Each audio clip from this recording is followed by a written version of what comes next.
Dear students, so narito muli tayo sa ating channel para matuto ng iba't ibang lessons tungkol sa mathematics. This is your teacher Eldon. So ang topic natin sa umagang ito is all about law of exponents, zero exponent and negative exponents. So bago tayo magsimula sa ating topic sa umagang ito, kung bago ka lang sa ating channel at gusto mo pang matuto ng iba't ibang mathematical lessons na tulad dito, don't forget to click the subscribe button at yung notification bell sa baba ng ating video para maging updated ka sa ating mga latest uploads sa ating channel. So going back to our topic. Our topic is all about the law of exponents, zero exponents, and negative exponents. So these are the law of exponents. So we have the law of exponents, the product, quotient, power, zero exponent, and negative exponent. So yung product, kapag nagmumultiply tayo, so we have a raised to x times a raised to y is equal to a raised to x plus y. Ibig sabihin yan, kapag meron tayong term which have the same variable, whether that is x or that is y or that is a, basta pareho sila ng variable at minultiply mo sila, you will just copy the variable and then add the exponents. Okay? How about sa quotient? We have a raised to x divided by a raised to y is equal to a raised to x minus y. So sa ganitong rule naman, kapag parehong variable ng dalawang terms at dinivide mo sila, you will just copy the variable and then subtract the exponents. Isusubtract mo yung exponent ng numerator sa exponent ng denominator. So we have the power, quantity a raised to x times the exponent y. So that is equal to a raised to x times y. Kapag meron naman tayong quantity sign at ang exponent lang involved dito, you will just proceed to multiplication of exponents and just still copy mo yung letter a. How about the zero exponent? A raised to 0 is equal to 1. Any number, any variable, or any term which is raised to 0 is equal to 1. How about negative exponents? Hindi tinatanggap ang negative exponent sa mathematics. So kailangan, kapag negative exponents ang sagot mo, you need to simplify that to a term which contains a positive exponent. So we have a raised to negative x, and that is equal to 1 over a raised to x. Ibig sabihin niyan, kapag ang numerator ay may exponent na negative, ibababa mo yan sa denominator. Kapag ang denominator naman ang may term na may negative exponent, itataas mo yan sa numerator. So, mas maliliwanagan kayo sa ibibigay kong mga examples. Okay? So, sa number 1 example, use the law of exponents to simplify the following terms. Yung number 1, hindi na yun kasama sa law of exponents, yung ibibigay ko dito. Pero para mas mabigyan kayo ng kaliwanagan, so we have 5a square plus 2a square.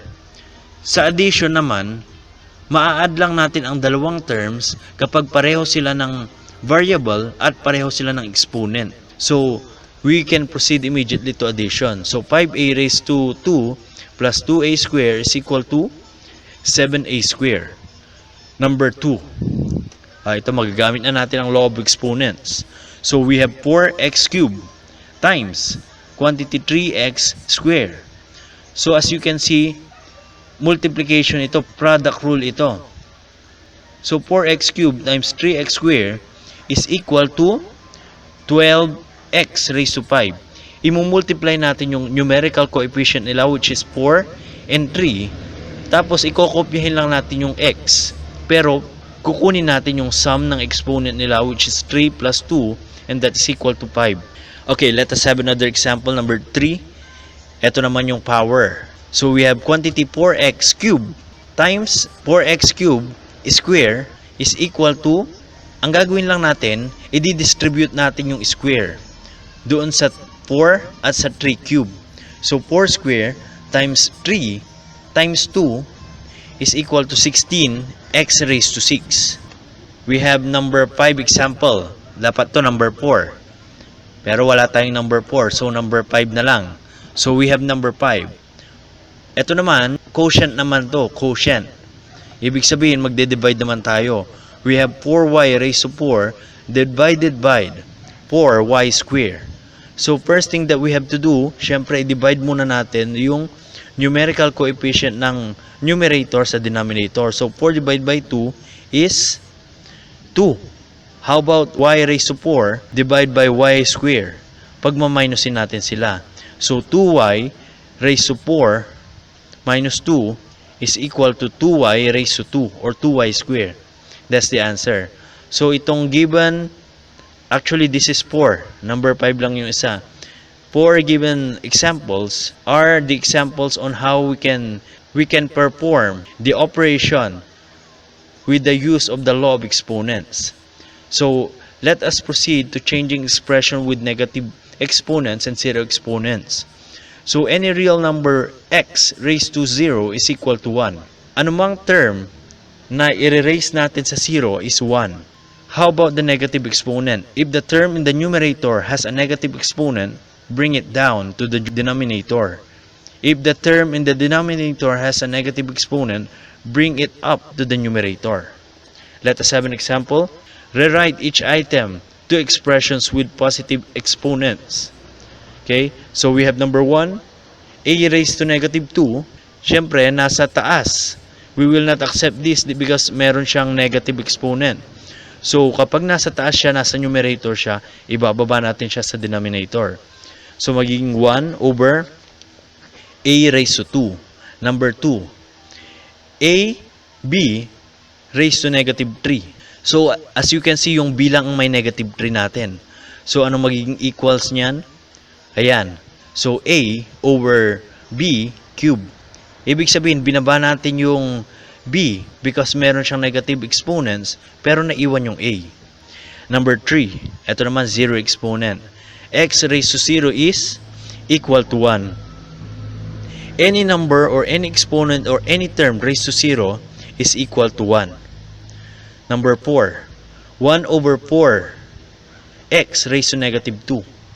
So, nakita nyo, yung x sa denominator natin, negative ang exponents niya. So, itataas natin yan na maiiwan pa rin yung 4 sa baba.